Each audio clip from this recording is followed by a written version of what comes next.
Hey savaşçılar, hayatınızın her günü size yalan söyleniyor. Ve en kötüsü, bunun farkında bile değilsiniz. Bakın, içinizde bir şey var. Bir ses. Size iyi olmanı, sorun çıkarmamanı, herkesi mutlu etmeni söylüyor. Siz o sesin size yardım ettiğini, koruduğunu, iyi biri yaptığını sanıyorsunuz. Ama öyle değil. O ses bir parazit ve çocukluğunuzdan beri sizden besleniyor. Şu anda, bunu izlerken, o ses muhtemelen size hemen kapatman gerektiğini söylüyordur. Bu kulağa hayır, buna ihtiyacım yok. Olduğum gibi iyiyim. Ama derinlerde, gerçeği biliyorsun.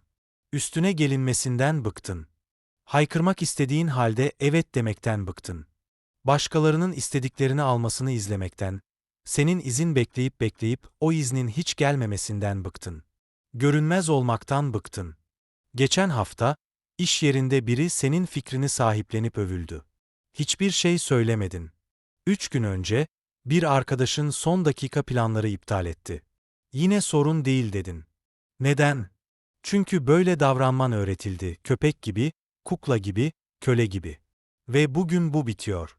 Sana içinde o zayıflığı söküp atacak 10 ders göstereceğim. Terapi lafı değil, motivasyon boşu değil. Gerçek güç. Machiavelli'nin 500 yıl önce anladığı türden.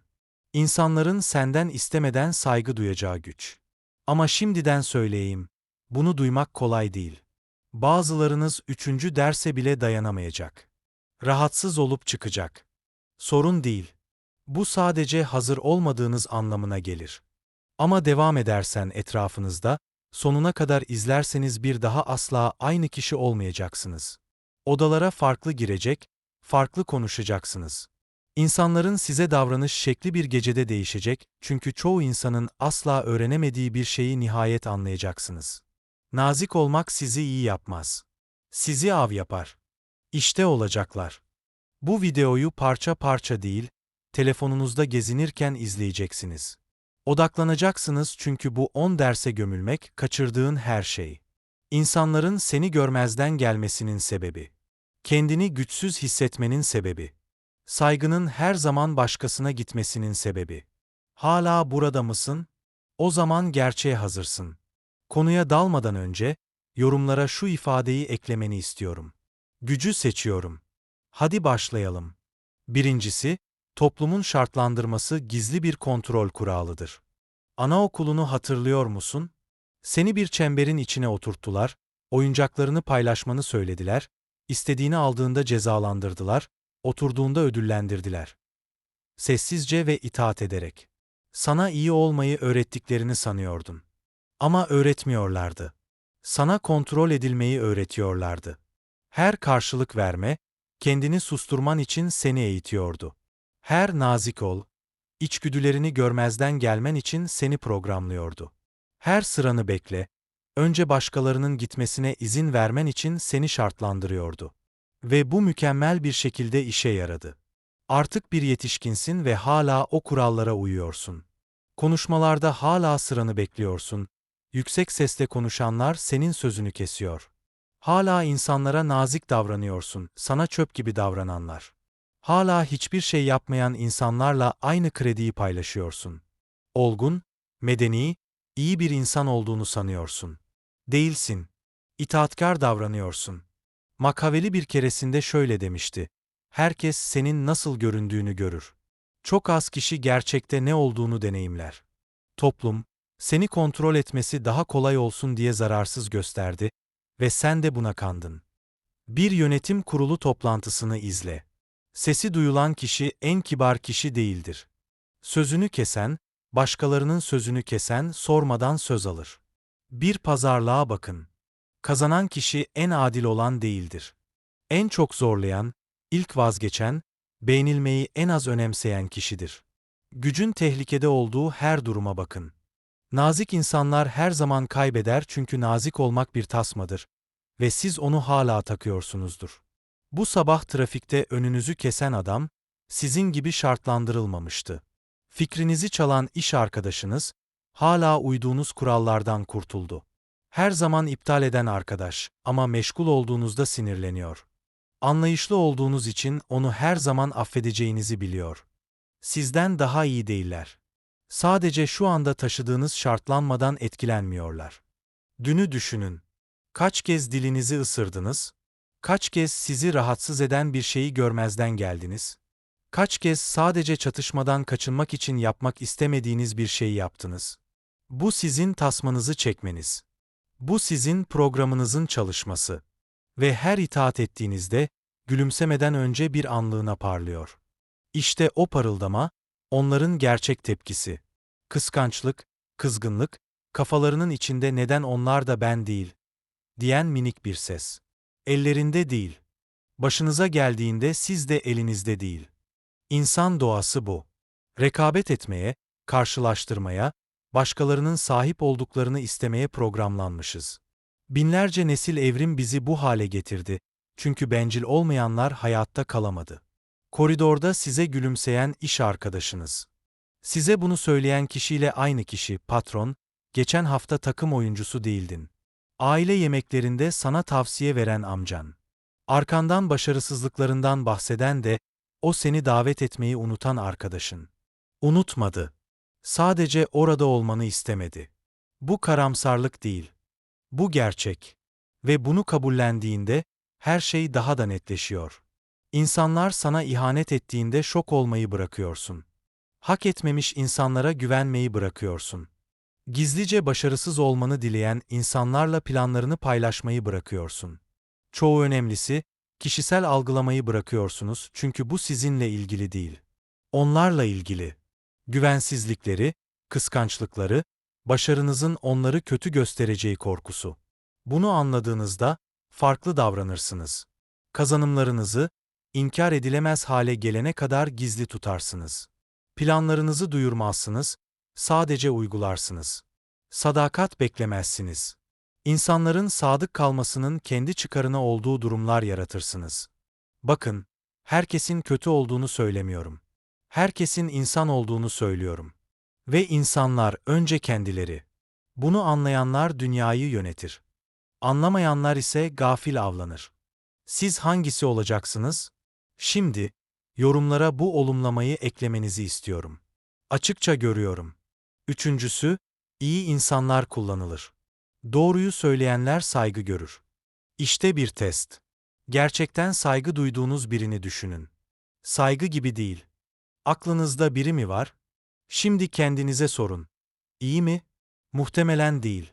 Adil olabilirler, dürüst olabilirler ama iyi değiller. Saygı duyduğunuz insanlar, sizi zorlayanlardır. Yanıldığın zaman yanında olan, gerçeği saklamayan, bazen seni rahatsız eden. Söylediğin her şeye katılan iyi arkadaşın. Onları seversin ama onlara saygı duymazsın. Saçmalıkların için seni eleştiren dobra arkadaşın. Onlara sinir olabilirsin ama onlara saygı duyarsın. Aradaki fark şu. İyi insanlar faydalıdır. Her şeye evet derler. Sorun çıkarmazlar. Çevrelerindeki herkesin hayatını kolaylaştırırlar. Ama faydalı olana saygı duyulmaz. Faydalı olan kullanılır. Şey yerinde ek görevler kime verilir? Asla hayır demeyen nazik insan mı? Toplantılarda kimin sözü dinlenir? Sesini duyurmak için mücadele etmeyen nazik insan mı? Kimin fikirleri çalınır? Bunu bir olay haline getirmeyen nazik insan mı? Bu arada, bu benim işim değil diyen insan mı? Sözü kesildiğinde kim sözünü keser? Kredi hırsızlarını herkesin içinde kim ifşa eder? Saygı görürler. Dinlenirler. Terfi alırlar. Neden? Çünkü sınırları olduğunu göstermişlerdir ve sınırlar emreder saygı. Makaveli bir keresinde şöyle demişti. Verilen söz geçmişin bir gereğiydi. Bozulan söz ise günümüzün bir gereğidir. Çeviri. İşe yarayan şey koşullara göre değişir. 5 yaşındayken iyi olmak işe yarıyordu. Şimdi işe yaramıyor.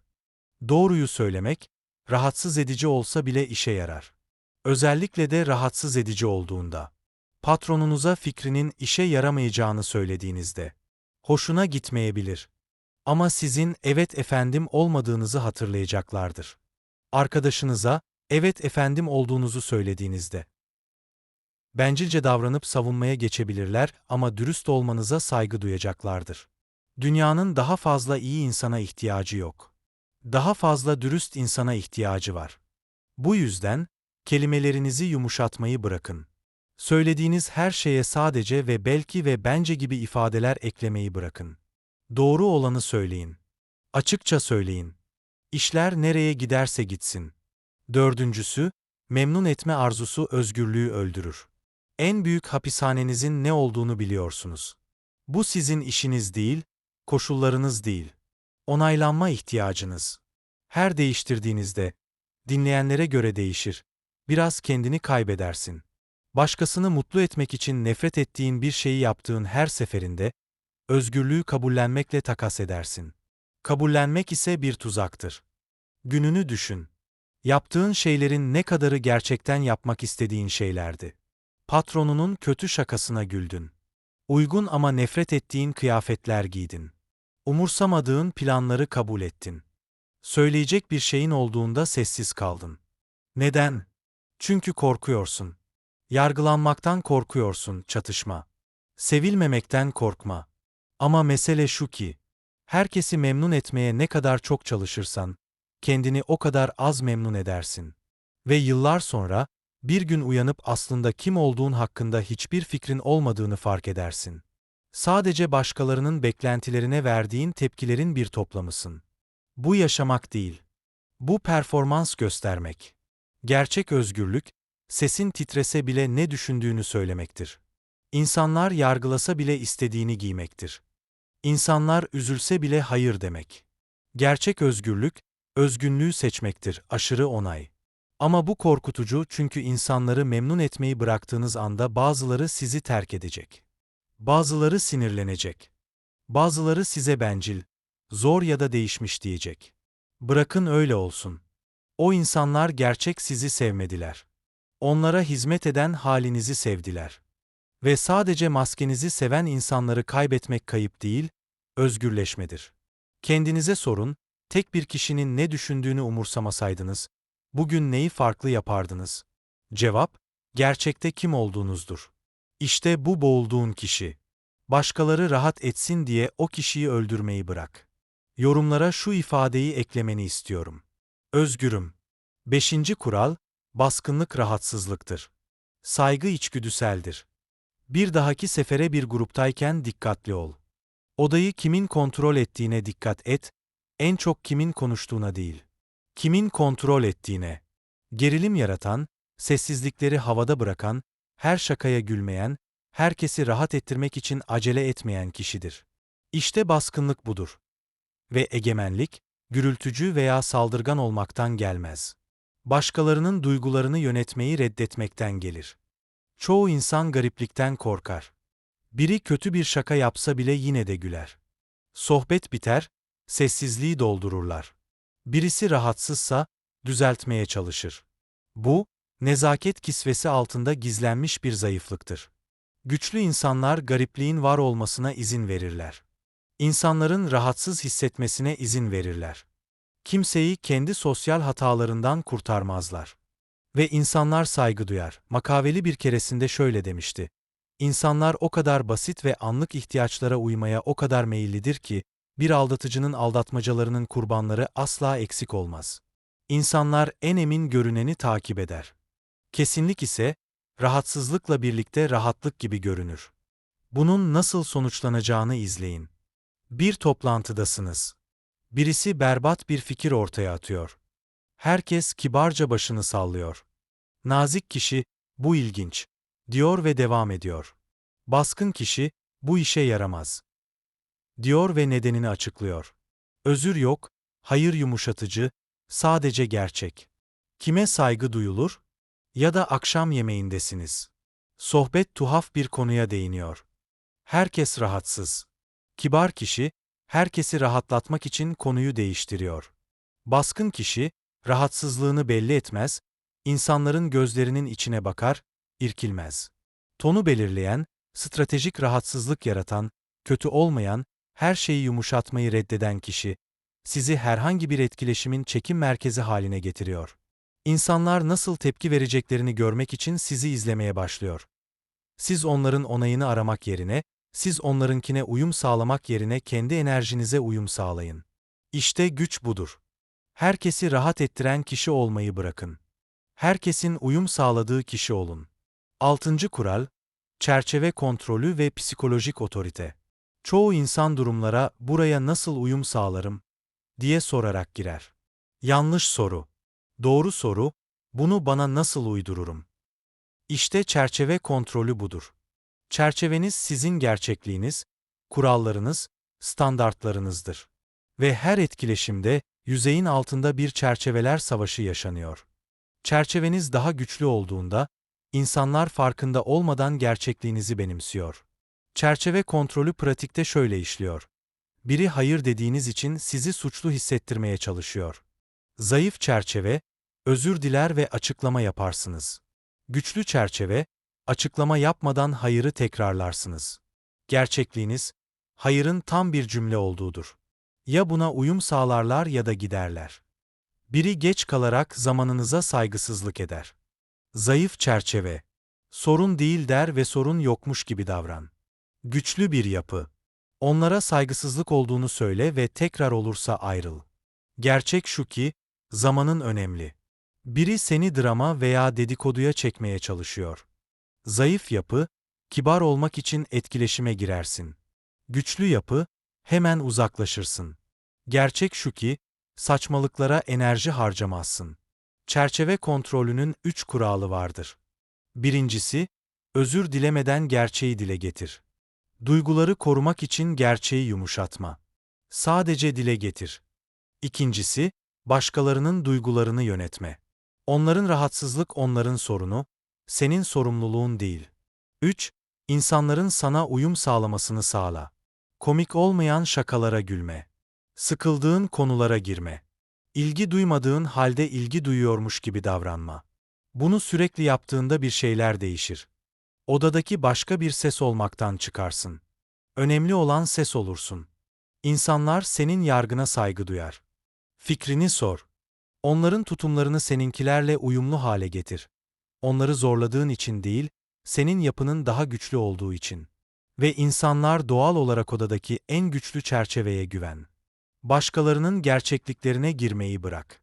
Onları kendi gerçekliklerine sok. Şimdi, yorumlara şu olumlamayı bırakmanı istiyorum. Çerçeveyi ben belirledim. 7. madde, güçlüler onay aramaz. Güç ve onay arayışı bir arada var olamaz. Zayıf insanlar sürekli onaylanmaya ihtiyaç duyar. İyi bir şey yaptın mı? Bunu beğendin mi? Doğru mu? Onay için sürekli kendilerinden başkalarını ararlar. Güçlü insanlar kendilerini onaylar. Neyin iyi, neyin doğru, neyin önemli olduğuna onlar karar verir. Sonra da buna göre davranın. Aradaki fark kontroldür. Onaylanmaya ihtiyacınız varsa, onu kim verirse sizi o kontrol eder. Değerinize başkası karar veriyorsa, size sahip olur. Bir köpek yavrusunu düşünün. Numara yapar, sahibine bakar, uslu çocuğu bekler. O sizsiniz. Her onay arayışınızda. Şimdi bir kurdu düşünün. Onay beklemez. Sadece hareket eder. Olmak istediğiniz şey bu. Makaveli bir keresinde şöyle demişti. İnsanları onurlandıran unvanlar değil, unvanları onurlandıran insanlardır. Değeriniz içeriden gelir. Başkalarının senin hakkında söylediklerinden değil, sen. Güçlü insanlar küçük başarıları kutlamazlar. İltifat beklemezler. Doğru yolda olduklarını söyleyecek birine ihtiyaç duymazlar. Güçlü insanlar çatışmayı doğrudan ele alırlar.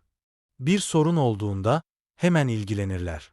İma yok, pasif saldırganlık yok, doğrudan yüzleşme yok. Güçlü insanlar değerlerini belirtirler. Değerlerinin ne olduğunu sormazlar. Sana söylerler.